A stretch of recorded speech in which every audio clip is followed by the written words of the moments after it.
Ya, baik. Selamat pagi dan siang ya untuk adik-adik mahasiswa kelas ME 5D dan 5H. Mata kuliah mekatronika pada kesempatan ini adalah minggu kedua kita kuliah ya. Jadi di dalam minggu kedua, baik silakan adik-adik login ke Tinkercad ya. Setelah login seperti ini ya, ini dashboard. Kita klik sirkuit ya, kita klik sirkuit. Seperti biasa kita buat ini create new circuit ya.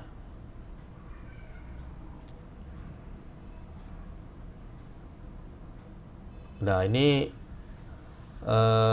tampilan untuk membuat sirkuit ya pada Tinkercad sebagai refreshment atau pencerahan, pengingat kembali. Ini adalah tempat kita akan membuat sirkuit ya. Yang di sebelah sini ini adalah komponen-komponen yang bisa kita pergunakan. Ini kita anggap sebagai bank lah, apa ini, database komponen.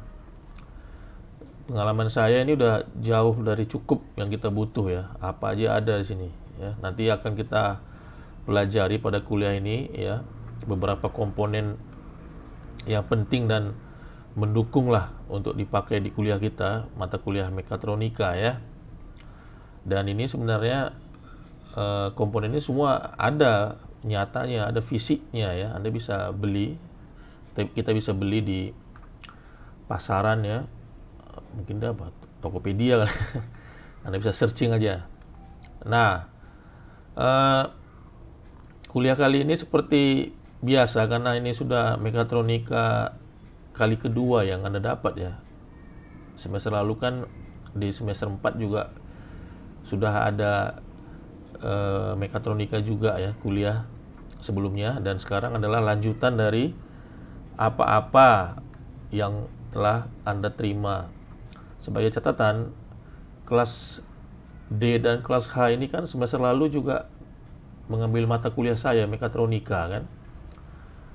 Berbeda dengan temanmu yang kelas C sama kelas G, mereka semester lalu bukan dengan saya mekatronika, jadi nanti mungkin kuliahnya agak beda materinya. Untuk yang kelas 5D dan 5H kita lanjut menggunakan Arduino ya, sedangkan nanti untuk temenmu yang 5C dan 5G berbeda sedikit materinya.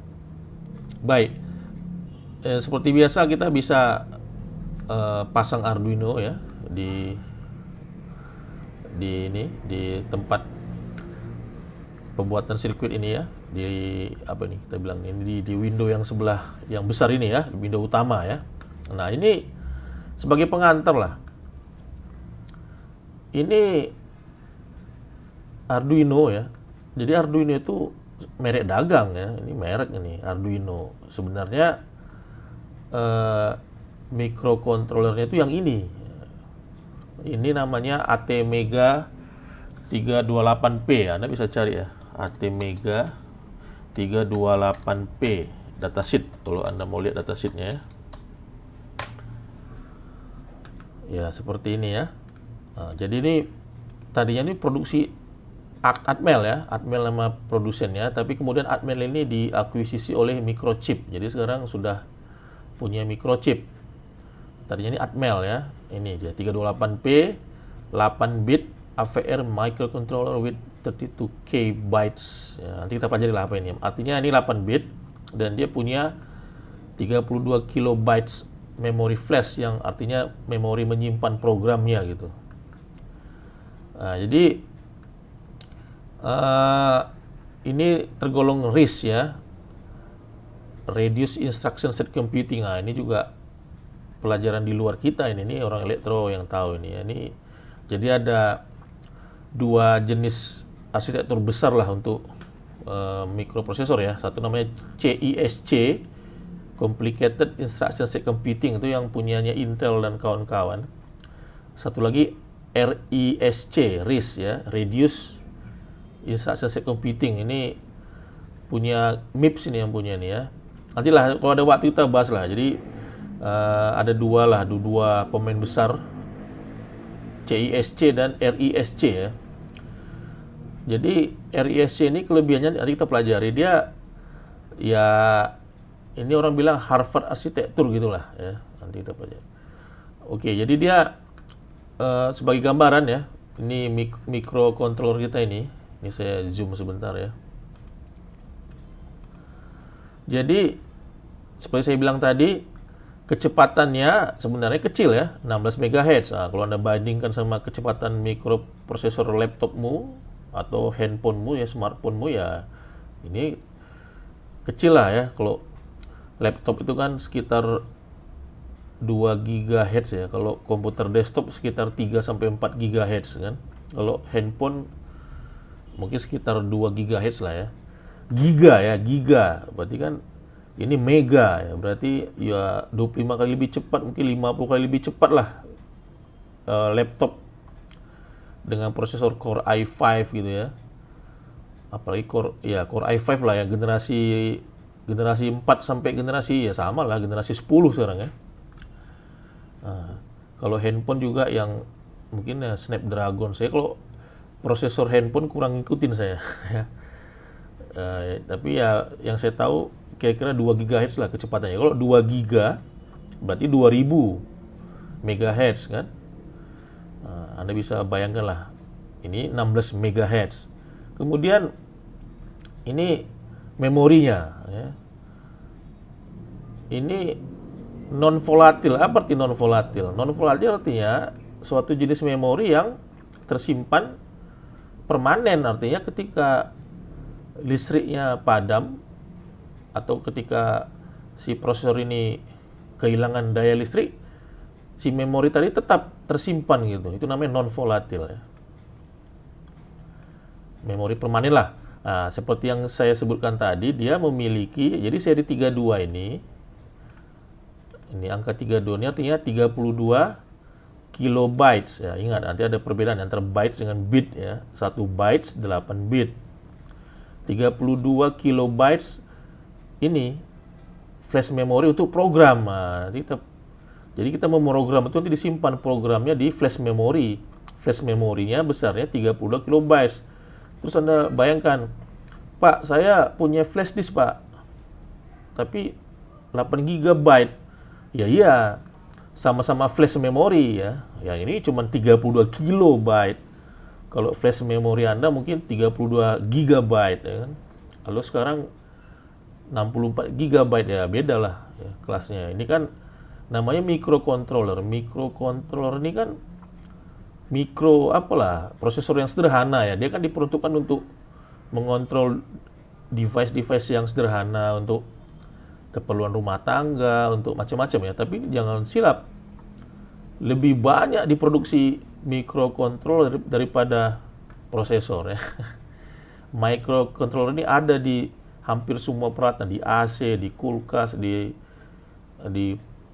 mesin cuci ya. Peralatan rumah tangga itu isinya microcontroller, bukan mikroprosesor. Kalau mikroprosesor kan paling kita jumpai di mana? Paling di handphone ya, juga di PC, di laptop. Tapi kalau microcontroller ini luar biasa nih jumlah produksinya. Mungkin udah puluhan miliar keping ya sudah diproduksi ya. Lebih banyak dari jumlah penduduk dunia mungkin. Oke, itulah sebagai gambaran. Jadi ini memang secara kemampuan dia jauh di bawah prosesor, tapi produksi massalnya ini luar biasa, dan ini ada di hampir tiap alat kita jumpai sehari-hari gitu. Oke, kembali ke jadi non volatile memorinya atau memori permanen itu ada beberapa ya. Ada flash memory untuk program 32 kilobyte, cukup lah untuk program-program sederhana. Dia juga punya memori EEPROM. EEPROM ini electrically erased PROM. Ya, ini seperti read only lah memori ya. Ini read only, apa read only memori ya. Tadi ketika ditulis dia tidak diperuntukkan untuk ditulis baca, hapus gitu enggak. Dia ditulis seolah-olah permanen gitu ya. Jadi Anda bisa menyimpan misalnya password, PIN di nomor PIN di EEPROM misalnya, atau Anda butuh data-data yang sangat tidak perlu berubah atau dianggap data itu selalu tetap selama alat ini hidup gitu ya. Sekali tulis ya udah, nggak usah diubah-ubah gitu. Anda bisa tulis di EEPROM, permanen dia, dan dia diperuntukkan untuk read only ya, dibaca saja gitu. Bisa sih kita hapus ya, tapi kan tidak perlu sering-sering gitu. Kalau bisa selama alat ini hidup atau selama alat ini beroperasi ya sekali doang kita tulis di EEPROM ini, dan dia akan membaca, dia hanya untuk dibaca saja gitu, tidak disediakan untuk dibaca dan ditulis dan diubah gitu, hanya untuk read only lah, membaca, dibaca saja gitu ya. Oke, nah kemudian memori jenis kedua adalah tadi memori yang volatil ya. Kalau memori volatil itu berarti RAM. RAM artinya ketika komputer Anda, misalnya kamu restart atau ketika kamu matikan listriknya, maka RAM itu hilang kan, terhapus dia. Jadi RAM itu random access memory, hanya dipakai untuk memori kerja si prosesor dan microcontroller, tapi kan begitu listriknya mati, terhapus dia itu.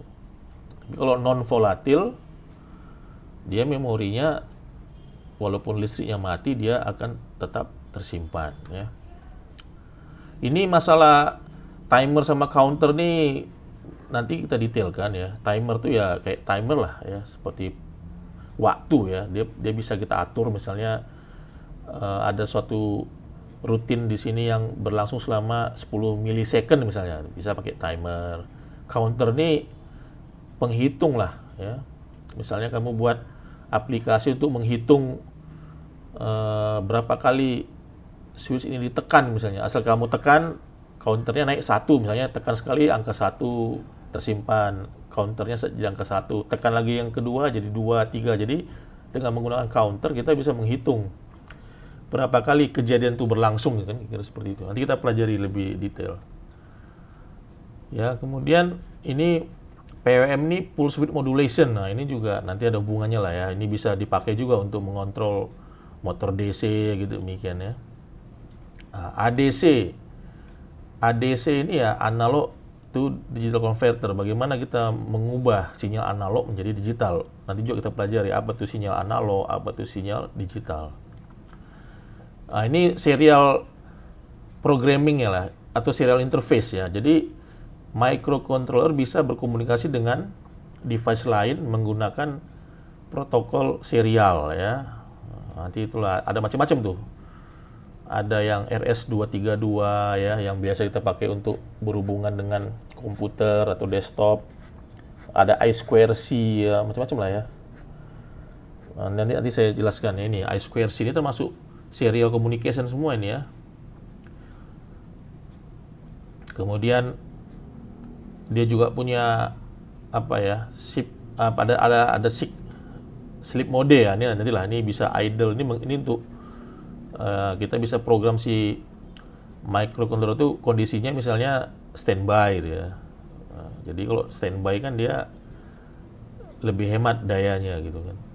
Kalau kejadian tertentu saja dia bisa bangun lagi dan mengerjakan, setelah selesai dia tidur lagi gitu. Seperti handphonemu kan, kalau nggak salah sekian detik kamu diam-diam aja kan, kamu diamkan dia nanti modenya standby. Nanti kalau kamu ulik-ulik lagi, handphonemu mulai lagi dia masuk lagi ke mode biasa gitu. Nanti kalau kamu diamkan lagi handphonemu, nanti dia ke standby lagi kan. Dengan cara demikian terjadi penghematan listrik kan, daya di baterai kan. Nah, ini yang penting. Jadi dia punya 23 programmable I/O. Nah, ini kalau kamu lihat di gambar ini, kalau jumlah kakinya dia 28 ya. Ini 1, 2, 3, 4, 5, 6, 7, 8, 9, 10, 11, 12, 13, 14 kali 2. Dia punya 28 kaki, 28 pin, tapi sebenarnya nggak semua kaki ini bisa programmable ini ya. Programmable I/O hanya 23. Nah, ini. Jadi ini packagingnya ya. Oh, ini yang bentuk yang apa ini? TKFP. Tapi dia juga ada yang ATmega 328 yang berbentuk seperti ini ya, yang berbentuk 28 pin ini, 28 pin ya. Nah, ini nih. Ini kita bisa lihat ya.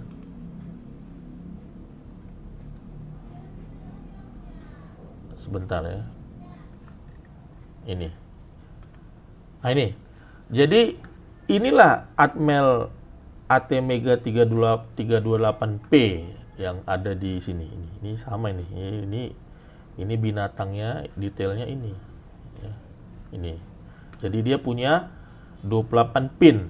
Nah, kalau Anda jumpa chip seperti ini, biasa tuh di sini ada coakan ini, ada kayak dipahat di setengah lingkaran. Ini berarti ini posisi atasnya gitu. Ini pahat ini kan. Ada dipahat dia kayak setengah lingkaran. Berarti ini posisi atas. Kemudian ada tanda panah. Tanda panah artinya apa? Berarti ini adalah pin nomor 1. Jadi kalau Anda punya chip, lihat posisi ini dulu, coakannya nih. Ini ada setengah lingkaran nih, berarti posisi atas nih. Baru lihat panah ini. Berarti ini pin nomor 1. Cara menghitung pinnya adalah pin 1, 2, 3 seterusnya sampai 14. Pin 15-nya di sebelah sini. 15, 16, 17 terus sampai pin 28. Oke, jadi dia punya 28 pin. Ini 28 pin. Kemudian ini P ini artinya port ya. Port baru ini port apa? Dia punya port A, port B, port C, port D, ya kan? Ini kan ada ini. Ada kalau PB berarti port B. Nah, PC berarti port C, PD berarti port D, ya. Baru masing-masing port punya nomor lagi, misalnya. Dan selalu dimulai dari angka 0 ya. Jadi PB 0 berarti ini port B 0 gitu kan. PB 0, PB 1, port B 1, port B 2 dan seterusnya. Port C 0, port C 1 dan seterusnya. Juga port D 0, port D. Jadi ingat kalau kita bermain di elektronika ya. Jadi angka itu dimulai dari angka 0 ya, bukan angka 1 tapi 0. Jadi kalau tanya, ada berapa port D-nya gitu kan? Kamu hitungnya ini 1, 2, 3, 4, 5, ya kan? 6, 7, 8. Ada 8 port. Tapi penomorannya PD0 sampai PD7. Nah, gitu. Jadi PD0 sampai PD7 berarti ada 8. 1, 2, 3, 4, 5, 6. Sorry. 1, 2, 3, 4, 5, 6, 7, 8 gitu aja. Jadi PD0 sampai PD7 itu 8 buah ya, 8 pin itu. Nah, itu. Jadi inilah ATmega 328P yang kita pakai di Arduino Uno.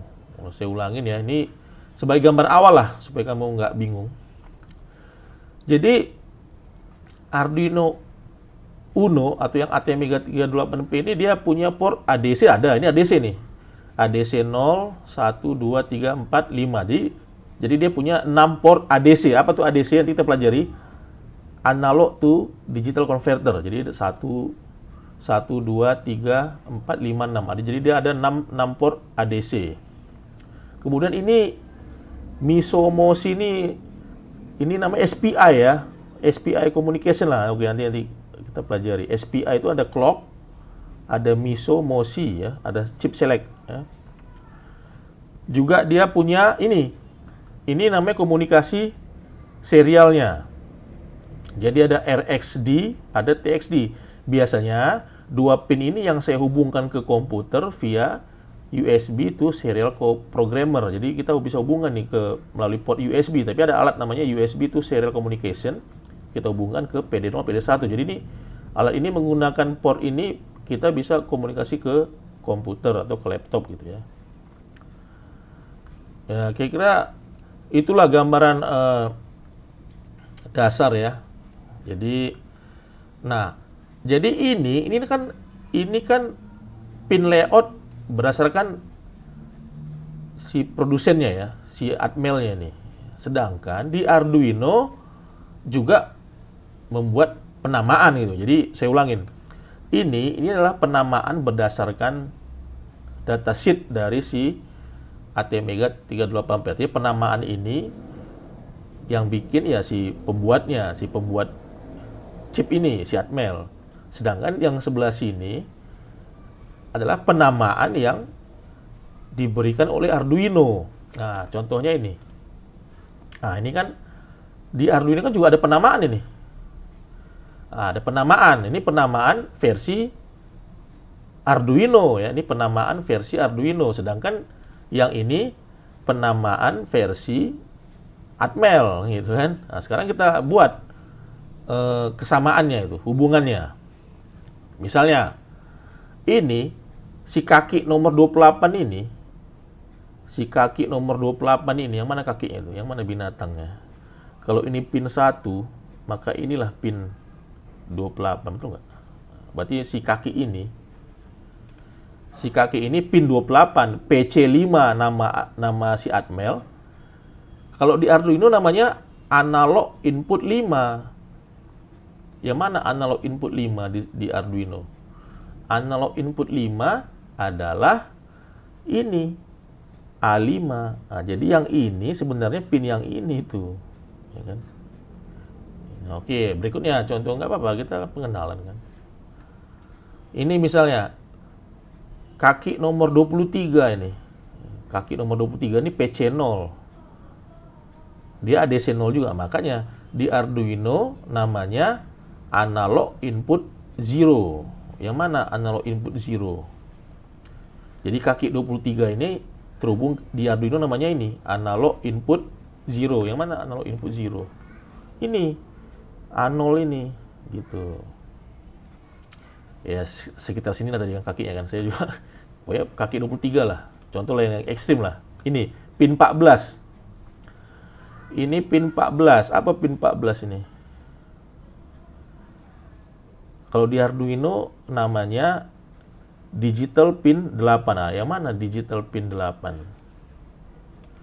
Digital pin 8 adalah ini D8 ini. Jadi D8 ini adalah kaki yang sini ya berarti ya kan? Ini kan pin 14. Nah, pin 15 nama Atmel-nya adalah PB1. Nama Arduino-nya digital pin 9, berarti D9. Ini D9. Yang mana D9? Ini D9, ya kan? Ini D9. Nah, jadi singkat cerita beginilah. Kalau di Arduino, kalau dia hanya angka gini itu namanya digital pin ya. Jadi digital pin ini, jadi ini D0, D1, D2, D3, D4 sampai D13. Nah, kalau A ini ADC ini, analog pin ini dari A0 sampai A5.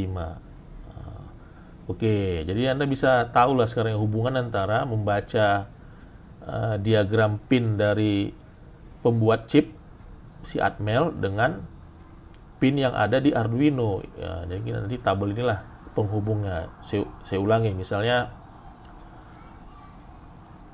tadi ya, ini misalnya mana Pak pin digital pin nomor 0 Pak, ini D0, berarti dia pin 2 ini atau PD0 di ya, pin 2 atau PD0 itu di Arduino D0 ya, berarti D0 mana D0 ini D1 gitu ya. Jadi udah tahu ya sekarang gimana menghubungkan antara kaki si Atmel ini dengan pin yang ada di Arduino.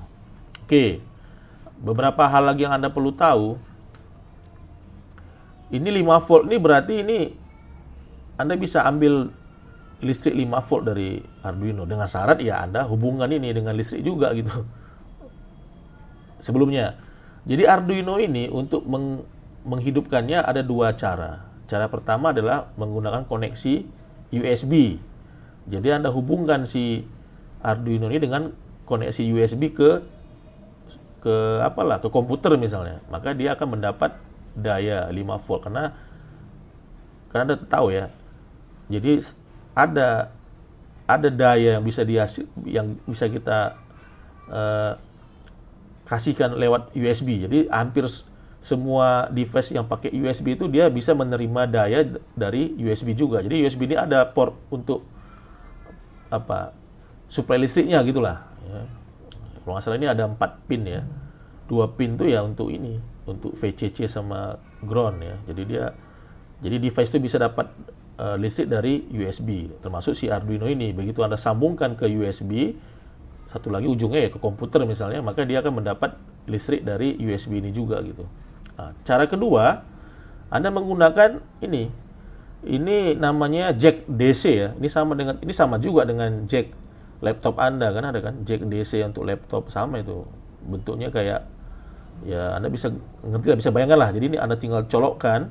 Nah, kalau Anda menggunakan port ini, Anda boleh pakai daya atau tegangan DC mulai dari 6 sampai 12 volt. Nah, jadi ini boleh DC 6 sampai 12 volt. Nggak mesti 5 volt, nggak. Kalau pakai USB, otomatis 5 volt kan. Kan standar USB kan 5 volt. Tapi kalau Anda menggunakan colokan DC, Anda bisa pakai tegangan DC dari 6 sampai 12 volt. Oke, demikian kira-kira untuk supply dari mensuplai Arduino dengan listrik gitu ya. Jadi bisa pakai dua cara, satu pakai USB, colok langsung ke komputer misalnya, maka si Arduino-nya akan hidup. Dia menggunakan daya 5 volt yang disuplai oleh USB. Cara kedua, pakai colokan jack DC, Anda colokkan jack DC-nya, kemudian pakai sumber tegangan DC 6 sampai 12 volt. Oke ya. Nah, kemudian di sini juga ada ini namanya tombol untuk reset. Kalau Anda tekan tombol ini maka dia akan reset. Ya. Oke. Jadi di sini ada kristal ya. Nah, jadi begini. Ini pengetahuan elektronik umum lah. Setiap mikroprosesor termasuk microcontroller dia punya clock kan. Kecepatan tadi itu, detaknya berapa? Misalnya 16 mega. Ini kan tadi kan kita bilang kan kecepatannya kan 16 MHz ini. Mana 16 MHz ini kan? Ini kan 16 MHz ini kecepatannya kan, 16 MHz. Maka setiap prosesor ataupun microcontroller harus memiliki sumber detak tadi.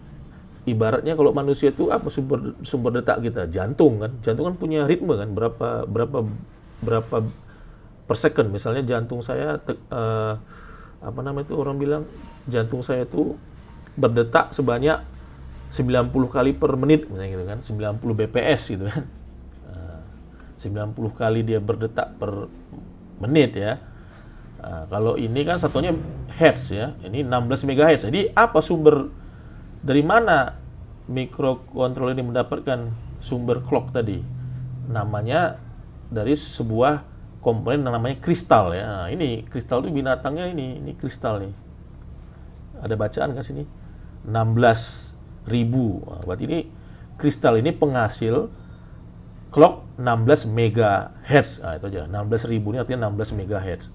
Jadi EC-nya ibaratnya ini jantungnya lah, penghasil detaknya, bukan pemompa ya, bukan, detaknya. Kita hanya perlu clock-nya. Clock-nya itu sumbernya dari kristal. Jadi kristal inilah penghasil clock 16 MHz.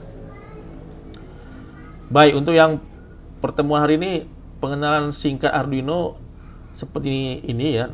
Nanti kita lanjutkan lagi lebih detail, kita akan fokus ke interface dari Arduino ke perangkat lain ya. Paling sederhana nanti mungkin LED atau sebagainya. Juga saya akan lebih fokus ke programming Arduino ya. Jadi sini Anda nanti bisa coding ya. Arduino bisa di-coding. Ada dua cara kalau kita pakai Tinkercad. Cara pertama menggunakan blok. Ini pakai blocks ya. Atau cara manual aja pakai teks ya. Oke ya. Nah, ini cara teks seperti ini ya. Oke, baik. Terima kasih.